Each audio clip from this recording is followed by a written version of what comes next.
Ladies and gentlemen, welcome to Mayottes Cultural Center. Before we begin, please take a moment to locate the 6 emergency exits, which are clearly marked and located at the rear and front of the theater. In the event of an emergency, follow the instructions of our staff and proceed calmly to the exits. We also kindly ask that you silence your phones and any other electronic devices to ensure an uninterrupted experience for everyone.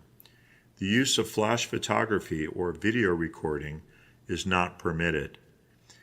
You may sign up to receive information about upcoming Mayottes events and news on our website or by scanning the QR code located at the atrium reception table.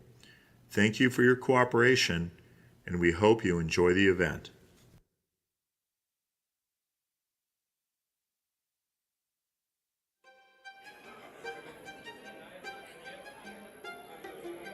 Music, art, drama, historical presentations, all of which give depth and understanding to what the classics are to not only our own institution, but to civilization in the Western world.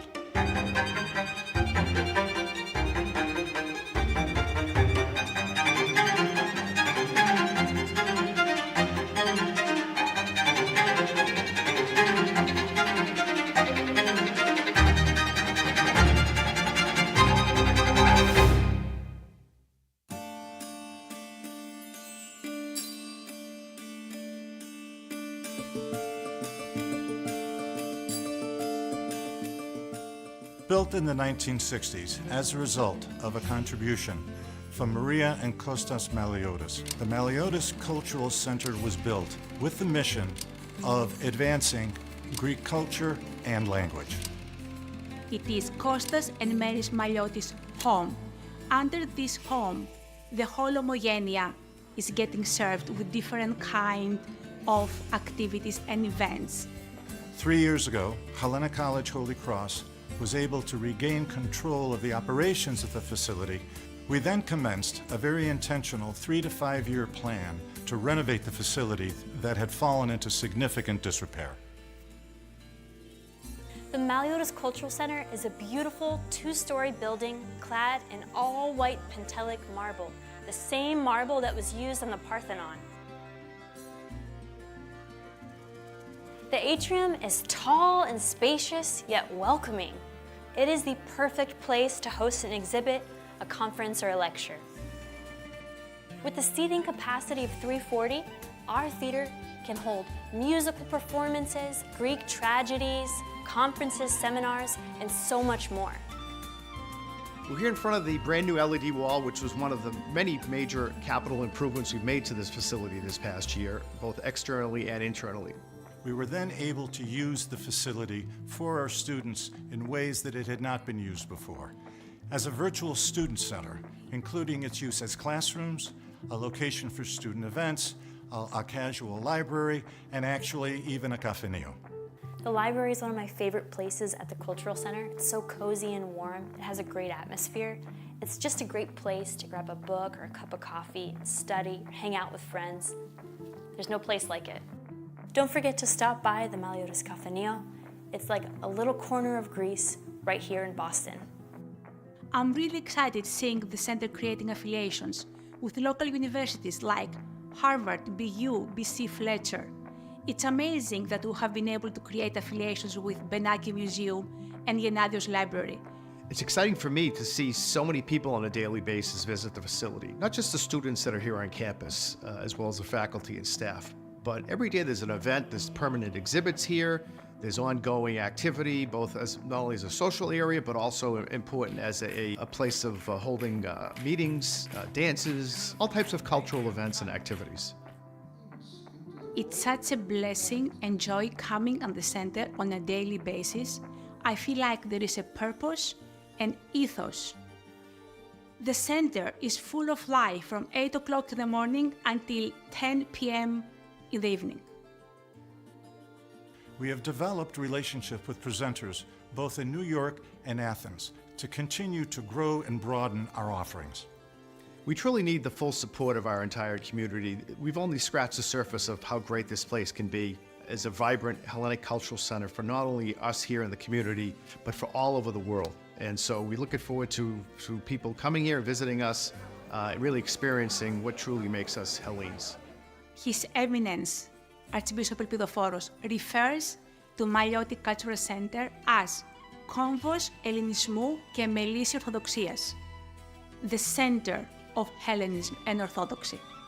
Cultural centers are not only an important asset for us to preserve the past, but also to perpetuate the future. I want to believe that Kostas and Mary Maliottis, they are proud how we continued their legacy.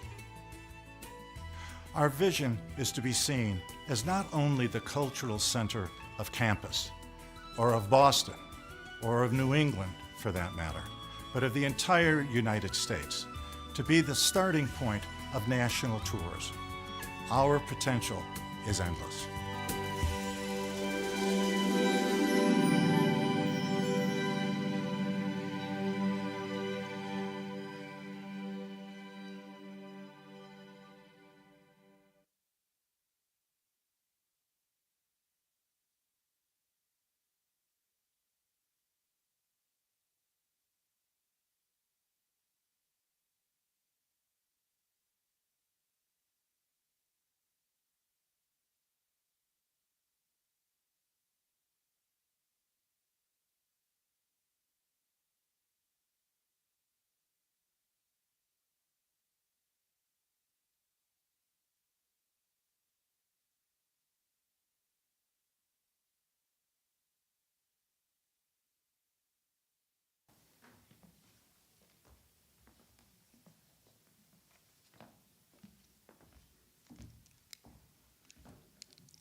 Ladies and gentlemen, esteemed guests and friends, good evening and welcome to this wonderful exhibit opening of Hellenic Beauty at the Maliottis Cultural Center, where we gather to celebrate the rich heritage and enduring Greek beauty of Greek culture through an extraordinary exhibition of Greek dolls in 20th century tradition folk dresses.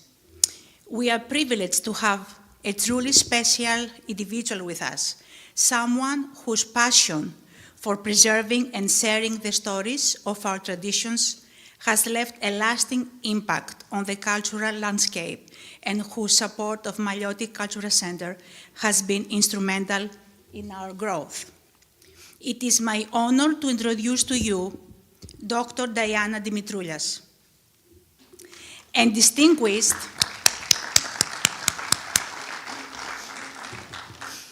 a distinguished academic scholar, curator of this exhibit, advocate for the arts and cultural preservation, and formerly the Vice President of Academic Affairs of Hellenic College, Holy Cross. Dr. Dimitroulias is an active scholar with 60 referred publications. She received 11 funded grants, including a previous National Endowment of the Humanities grant, founded by the Alexander Onassis Foundation, New York. She was awarded a grant for Greeks in the diaspora that supported lectures by Richard Clark, Oxford University scholar, for the purpose of expanding the American public's knowledge of Hellenic civilization and Greece's history, culture, and artistic accomplishments. She also received several grants from the California Arts Council. These grants funded Greek cultural exhibits in ritual museums, Greek folk dance clinics and performances, and ethnographic oral history research. Dr. Dimitroulias' artistic accomplishments collectively demonstrate the courage, strength, and enduring Orthodox faith of Greek immigrants and their descendants in America. This Hellenic Beauty exhibition is born out of her love for Hellenic heritage and Dr. Diana's donation to Maliotti Cultural Center of these 46 dolls collected and curated over many years will bring these cultural treasures to life for generations to come. As we embark on a journey through time and tradition, Dr. Dimitroulias will guide us in exploring the fascinating world of Greek folk dress, offering insight into its significance, craftsmanship, and the cultural stories it represents. Her expertise and commitment to showcasing these beautiful and meaningful garments are a testament to her dedication to preserving the essence of Greek identity. Following the presentation by Dr. Diana, Dr. John Pappas, the director of the Metropolis of Boston Greek Dance Program, will showcase several Greek folk dances with dancers in traditional dress, followed by an opportunity to address questions to Dr. Dimitroulias before concluding the formal program. After the lecture, please join us in the atrium for 2 children's crafting activities with Greek paper dolls in traditional dresses, and join us for refreshments while immersing yourself in Maliotis' newest permanent exhibition, Hellenic Beauty, in the Maliotis Room. Now please join me in welcoming Dr. Diana Dimitroulias to the stage as we open this remarkable exhibition and embark on a celebration of Greek culture like no other.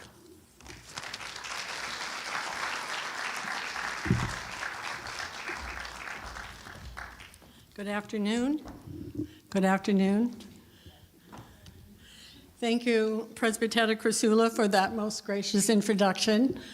I am so excited to be back on campus and see my colleagues, my faculty and staff who are here, who are joining, and thank you so much for coming out. I wanted to also recognize special appreciation for just a couple of people. First, I see that Father Bartholomew Mercado is here. He's the chaplain of Hellenic College Holy Cross. And he's a faculty member, and a chaplain, faculty member, and associate dean of students. He is a magnificent person in all of those levels that he performs, so I'm glad that he's here. I also want to recognize Mr. George Cantonis. George was the previous president of Hellenic College Holy Cross, and he's the one who hired me. We worked together for 4 years, hard but joyous years, resulting in wonderful accomplishments for advancing the college, and I'm so proud of it and so happy to be back on campus and feel that wonderful spirit that exists here with the students, the faculty, and the staff. My comments this afternoon will be more abbreviated, just really highlights, since we have limited time and we definitely want to get to the wonderful dancers who are going to be performing today. I had the topic of the exhibit is very descriptive. I think it's really clear what we're going to be talking about. But I'm also an academic at heart, and so I had a really long title with several colons along the way. If you're a faculty member, you know what that means. It just sounds so much more scholarly. And sometimes when people ask me, what are you going to be talking about? I'll say, I'm talking about ethnic dolls, Greek dolls. And they're just sort of puzzled, like, well, what can you say about them? I mean, you just look at them. But what I really hope that I wish to convey is you can just look at them. They are beautiful, they're exquisite, and you can just enjoy them at that level. But also, they're very important and significant cultural artifacts. And I'll try to explain why along the way. We can preserve the costumes themselves, the original costumes, but they're decaying, they're becoming rare, they're expensive. And so the dolls have taken on a more prominent importance over the years since I had begun collecting them. Presbytera asked me to include in my comments information about what led me to this collection, but genuinely I never thought about it. I did not, like I'm assuming like most collectors, I didn't say, oh, I think I'll start collecting dolls. Just kind of happened along the way, and I'm glad that it did. I believe there are 46 dolls in the collection today that you'll be able to see. And so I tried to think, well, I hadn't thought about being a collector, so what were the influences? So I thought I would just mention a few tonight to answer her question. I'm the eldest of 9 children from an immigrant family. My mother, Fortuny, of blessed memory, was an excellent tailor, seamstress tailor. She made all of our family's clothing, even special events. She made them for Easter, Pascha, Halloween, cheerleading uniforms, prom dresses, even our winter coats.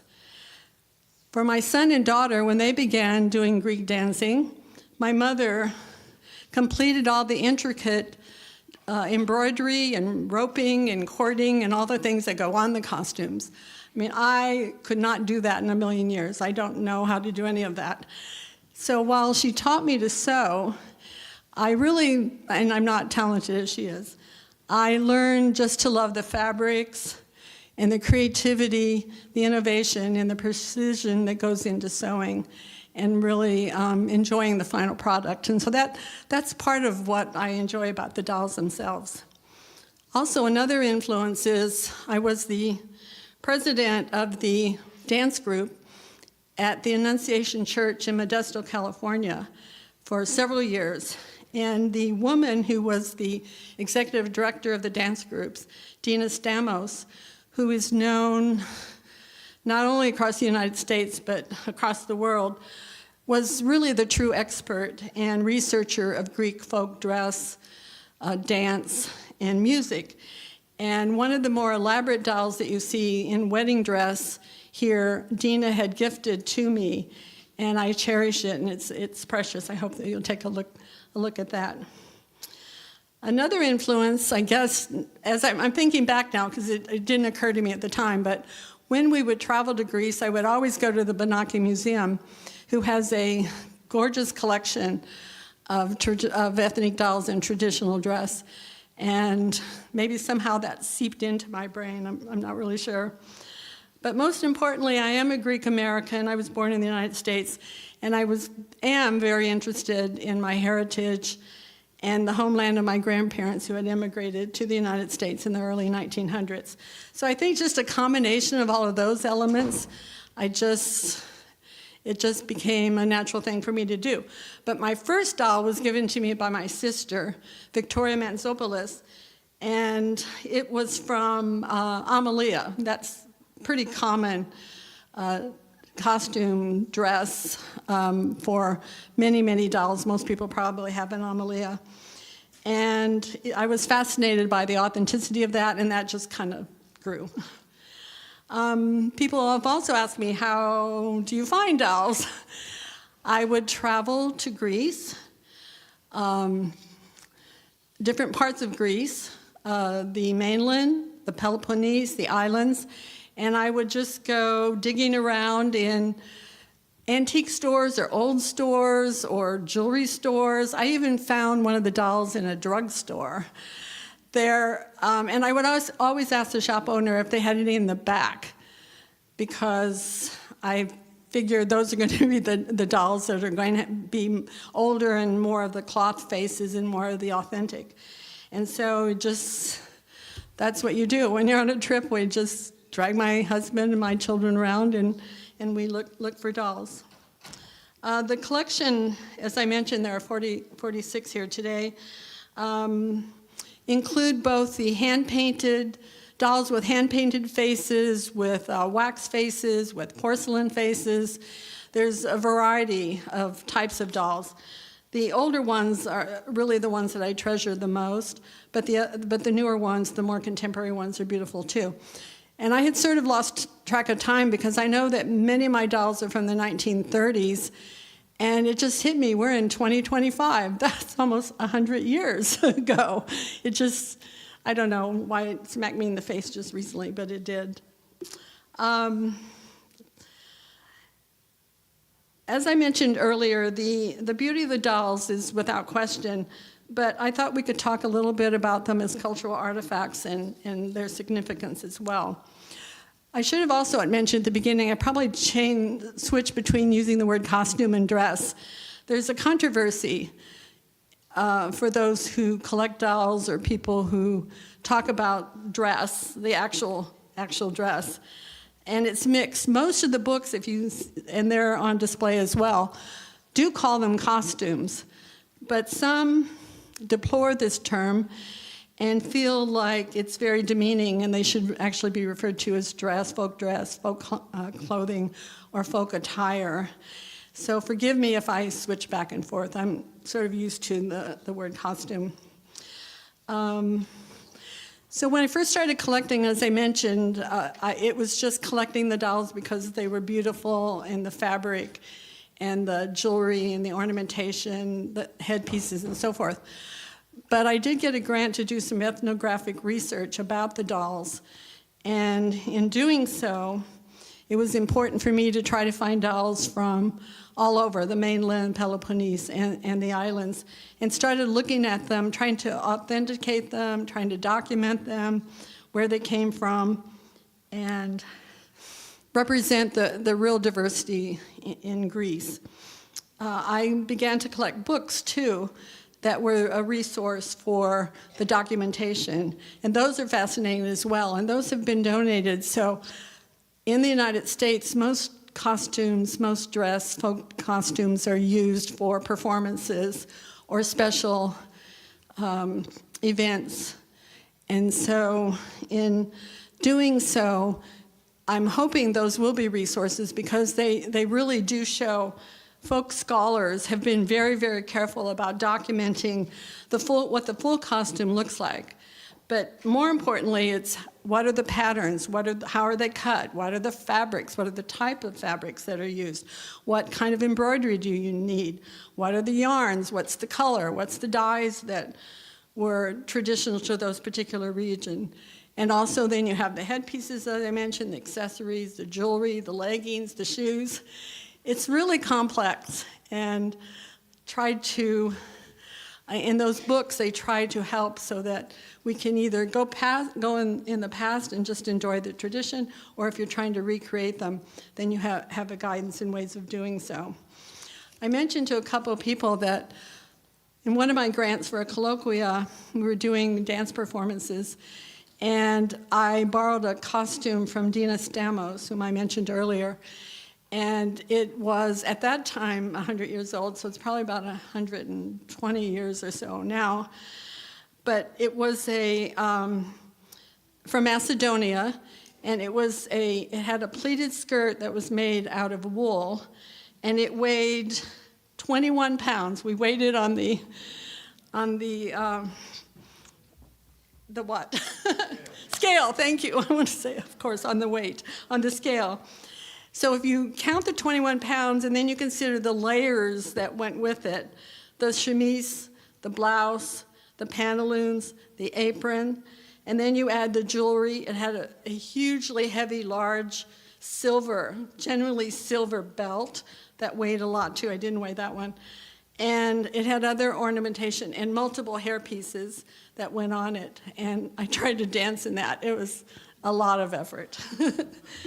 But it gave me a sense of not just looking at the dolls, but actually having the costume on and realizing how much talent and patience and expertise it took for whoever had made that costume. This is not a commercial costume. This was from Greece, and somebody made that. Probably a woman. Most of the dolls I know have been made by women. Also, I learned a lot about the hierarchy of the fabrics. I mentioned wool, but when you're scouting around for examples, there's a whole wide range. So fabric that is interwoven with gold or silver threads is considered the premier, and that's followed by silks, cotton, felt, and wool. At the time that traditional clothing was worn, it really represented different cultures, different provinces, different villages, it was a way of communicating a sense of identity for that particular region of Greece or that particular village or province. So it takes a little bit of time to research it all and to figure out exactly where the garment came from. In coming here today, though, since I was putting it on display, I thought I better try to authenticate the documents with some experts. I know a little bit about it, but I wouldn't say I was the expert. And wanted to make sure I had the regions correct. However, what surprised me was, among these experts, they didn't always agree. They mostly agreed, but there were some dolls they weren't quite sure, or someone would think it's probably this, but it might be that, and so forth. And what they pointed out to me, and this is an aside, but with love and humor, let me just state that getting any group of Greeks or Greek Americans together and getting them to agree on something, yikes, I'm not sure. We love spirited debate, so if you're looking at the notations and documentation out there and you think, I don't know if that's Cretan, I don't know, well, that's not uncommon. They were having that same kind of debate.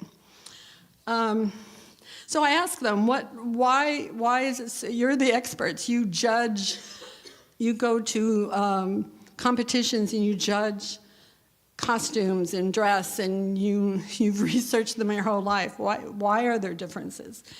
And so some of the answers I got was, well, first of all, Greece is known for being the most diverse, the country that has the most diverse ethnic folk traditions in the world.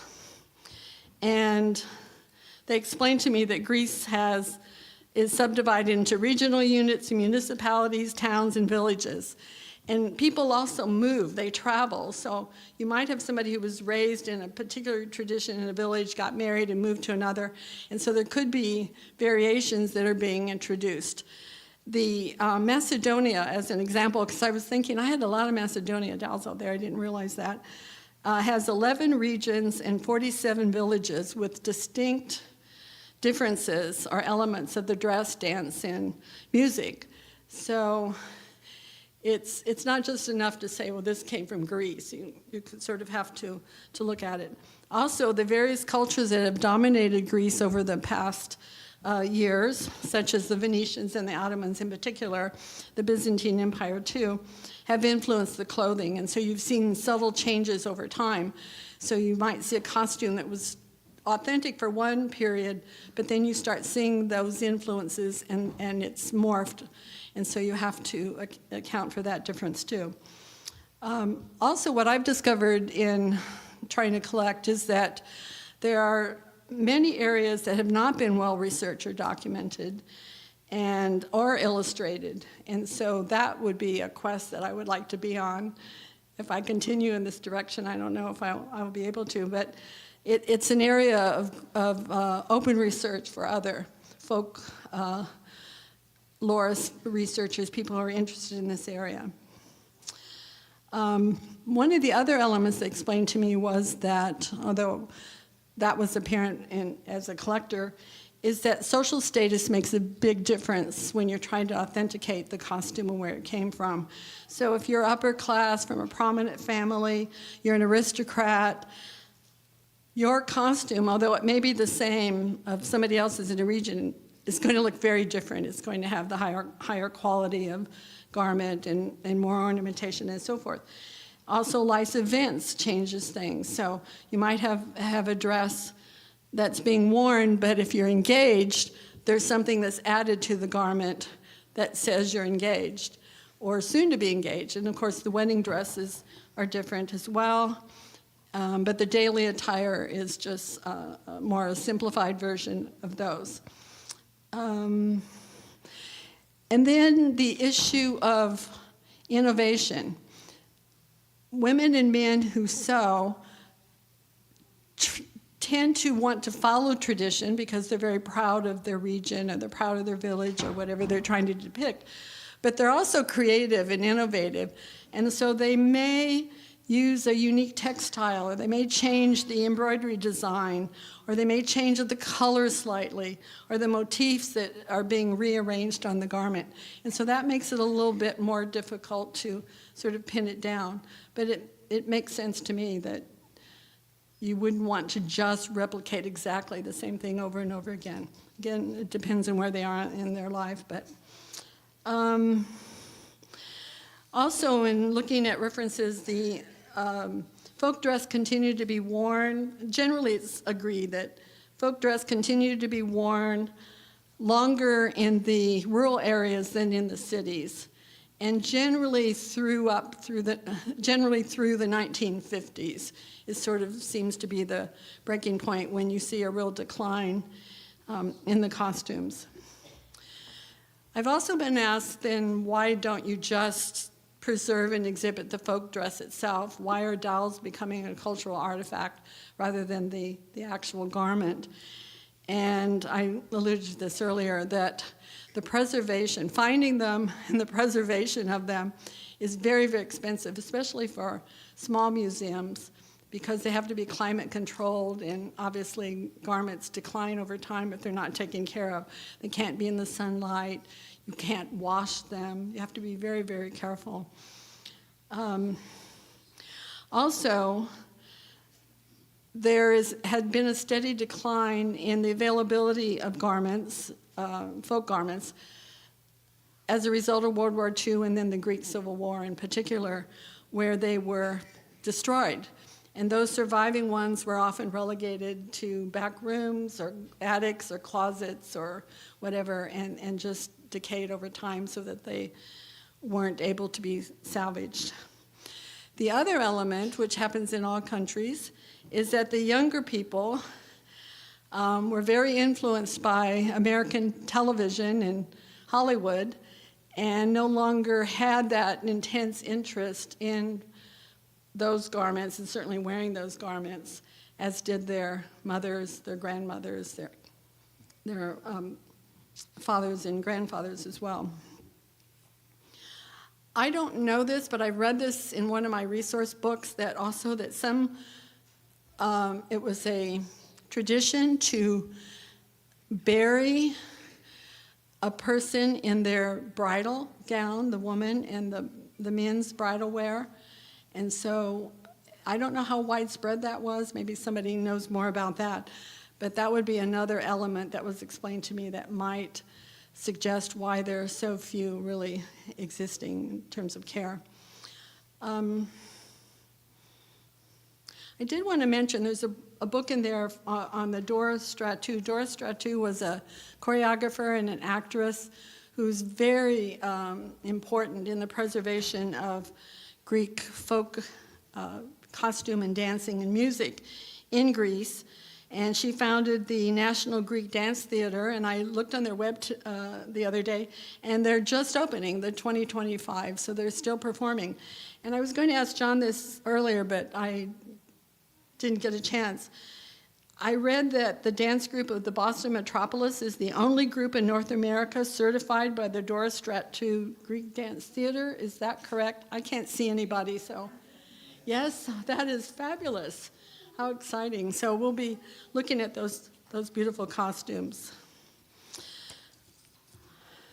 The second purpose of my research that I'm not going to discuss tonight, but I want to mention, because I'd like you to kind of think about it when you're looking at the dolls, is that I think there's been a gradual shift in the aesthetics of the dolls over time, from the earlier dolls to the ones more recent.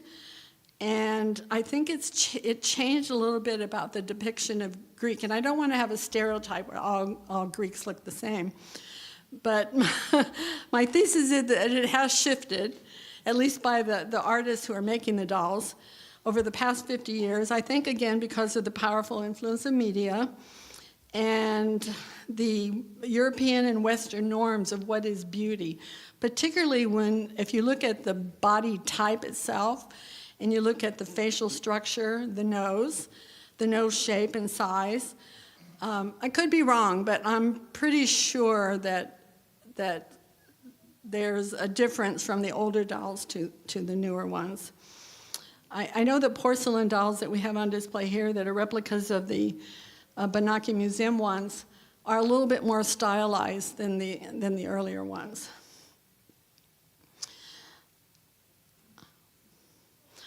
Well, I think that's just a brief overview without going into all of the research itself.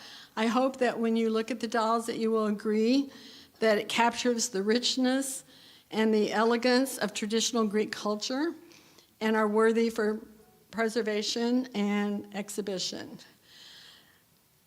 I think we're going to have some question and answers later on, but I wish to close by expressing appreciation, the greatest of appreciation, to the Presbytera Chrysula, the Maliotis executive director, who through her understanding the importance and values of these dolls and as a cultural artifact, it gave me the courage to bring them forward, because I cherished them and I didn't want to let go of them. But I know that being here, hundreds, thousands of people are going to see these dolls rather than just my home itself. And so I want to thank her for graciously arranging this so beautifully. And that display, rather than a very modern glass on the wall display, is beautiful in that room. And I thank you for that. And I know Markella couldn't be here today, but I want to thank her as well, and the excellent staff that you have who contributed their talents to the exhibit. And I'm going to say good afternoon and God's blessings. And do I turn it over to John and for the dancers?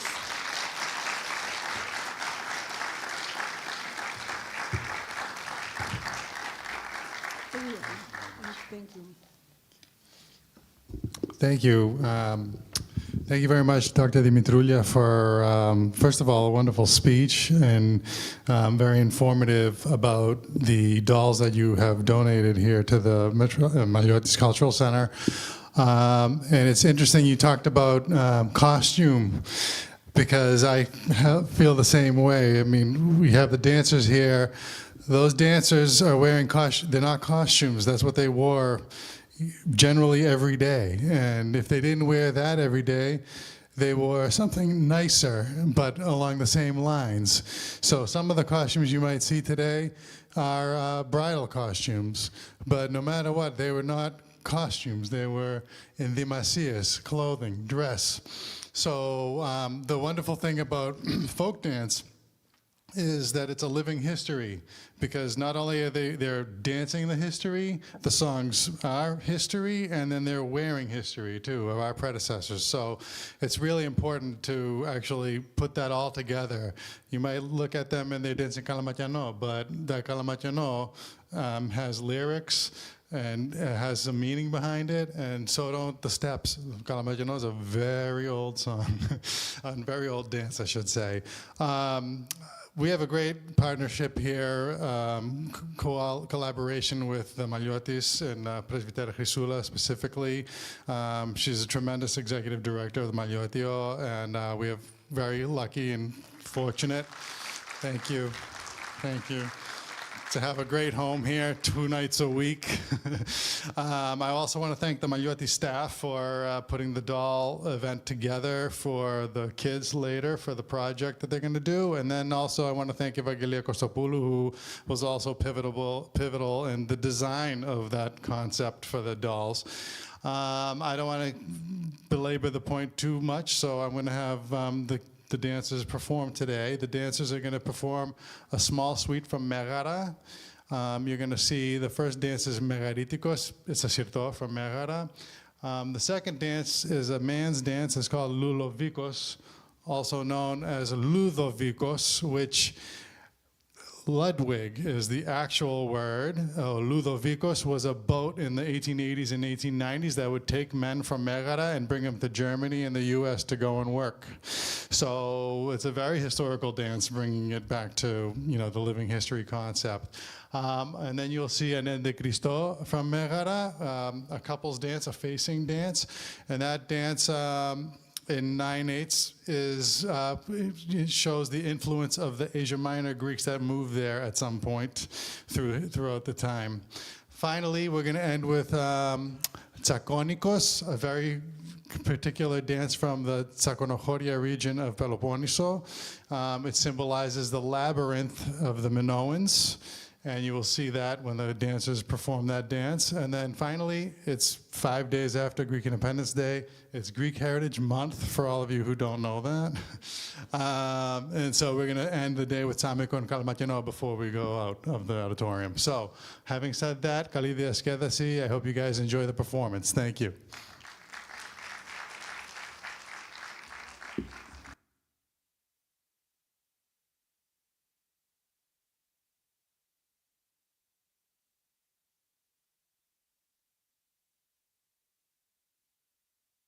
Usually.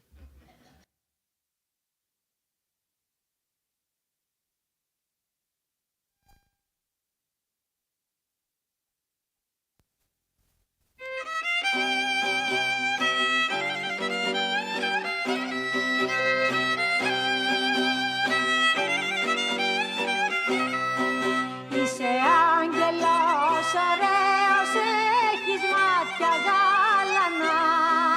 Είσαι άγγελος ωραίος, έχεις μάτια γάλανα. Και χυλάκι κοραλένιο μικρό μου και τετράξαν τα μαλλιά. Και χυλάκι κοραλένιο μικρό μου και τετράξαν τα μαλλιά.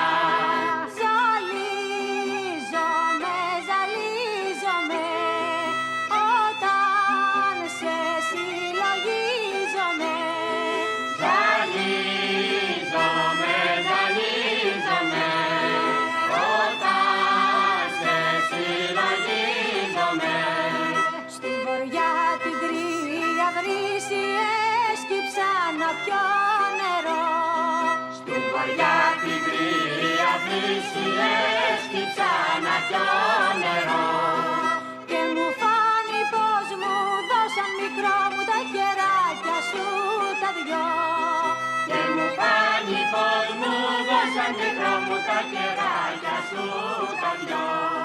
Πώς να σου πω το έκαιγια που κλαίει δόλια μου η καρδιά. Πώς να σου πω το έκαιγια που κλαίει δόλια μου η καρδιά.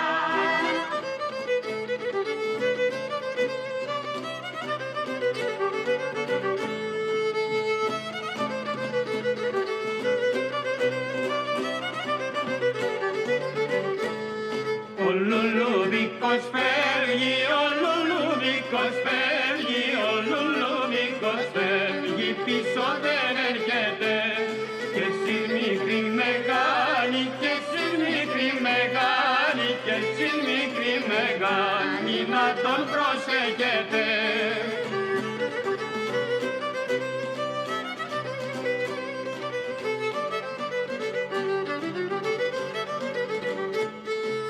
Λουλούδικο, λουλούδικο, φέρ' τα παλικάρια πίσω, φέρ' τα παλικάρια πίσω, λουλούδικο, λουλούδικο.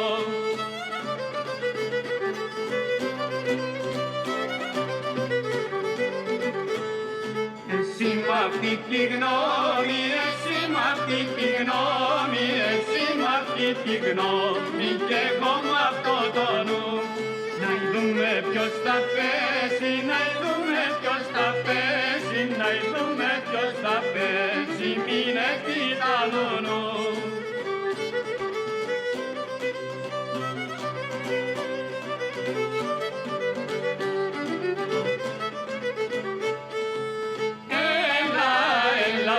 Σου λέω μη με τυράννας και κλαίω, μη με τυράννας και κλαίω, έλα, έλα που σου λέω.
papà, lai papà, la brenna, su papà, la bru, di navni.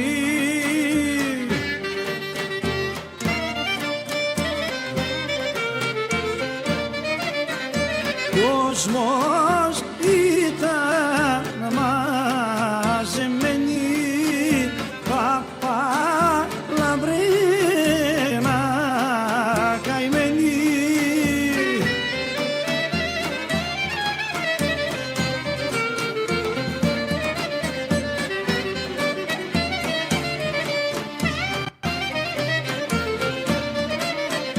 Πάνω πας παπά λαμπρένα, πάνω πας θα είναι άρρωστος.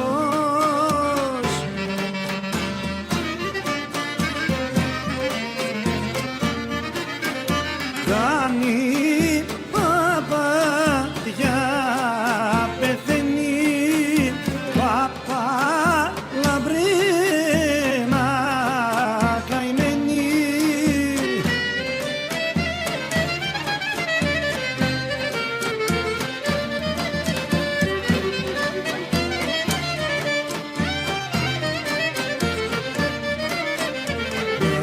Γερή παπά λαμπρένα, μια γερή παγρεύεται.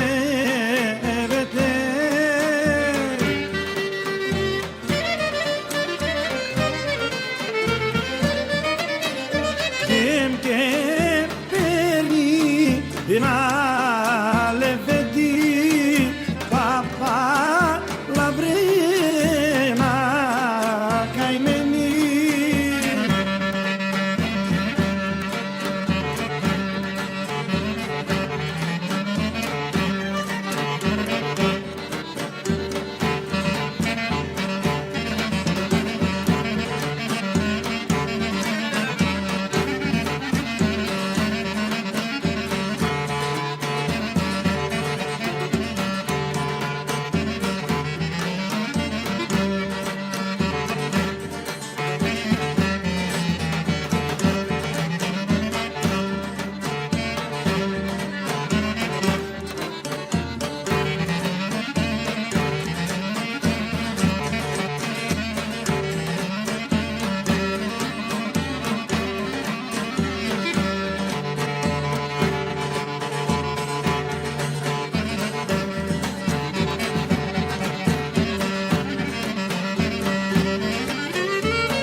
Πουλάκινε και λαϊδάγε τα ειδώνει, τα ειδώνει.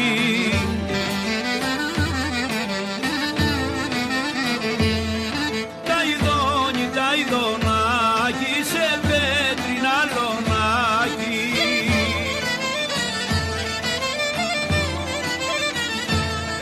Βασιλοπούλα τα εικούσε, τα ειδώνει, τα ειδώνει.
χάρισμα μου.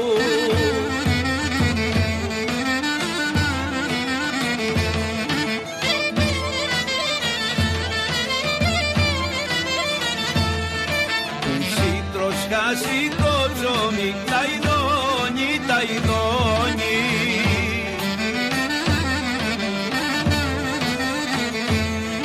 Τα ειδώνει, τα ειδωνάκι κι εγώ τροχορταράκι.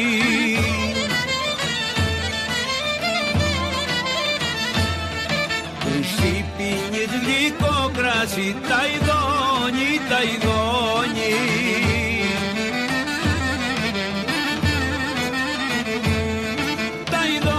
Τα ειδωνάκι κι εγώ νερά απ' τα βλάκι. Τα ειδωνάκι κι εγώ νερά απ' τα βλάκι.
Reception and the crafts for the kids. You will have the time to have some private Q&A with Dr. Dimitroulia. Thank you so much for everything you have done and you're doing for us. Thank you, John. Thanks, everybody. And so go outside. You can have as much time as you want, Diana. And the kids, they can do the crafts. Thank you.